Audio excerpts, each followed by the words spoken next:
আসসালামু আলাইকুম। আশা করি সবাই অনেক ভালো আছেন। অনেক গরম, অনেক গরমের মধ্যে এমনিতেই কাজকাম করতে করতে পুটকির খাল পাকলা সব উঠে যাওয়ার জো হয়ে গেছে। তারপরেও একটু সময় করে ফেসবুকে ঢুকি যে যদি ভালো কিছু দেখা যায়, কিন্তু ইদানিং কিছু কিছু খয়রাতিদের মানে এমন এমন ভিডিও, এই সমস্ত ভিডিওর জন্য ভালো ভিডিও সামনে আসে না। এই শালার খয়রাতিরা ফেসবুকে কি সব পোস্ট করে যে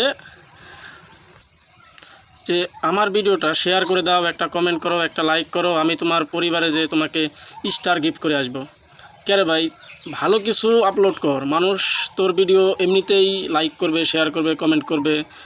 এই খয়রাতিদের মতো যে লাইক করো, শেয়ার করো, আমি তোমার পরিবারে যে স্টার দিয়ে আসবো, তোমরা কি সব স্টারের গাছ লাগাইছো নাকি যে গাছের থেকে ছিঁড়ে ছিঁড়ে সব দিয়ে দেবে? এদের অবস্থাটা হয়েছে কি যে সময় মতো বাচ্চাকে বিয়ে না করাইলে আর টিকটক থেকে ফেসবুকে আসলে যা হয় দুইটাই সমান। এরা শুধু পরিবেশ নষ্ট করে।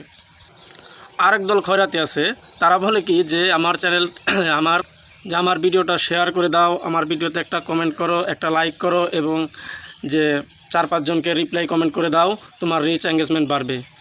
কেন ভাই? রিচ এঙ্গেজমেন্ট যে কমেন্ট করলে বাড়ে এটা সবাই জানে।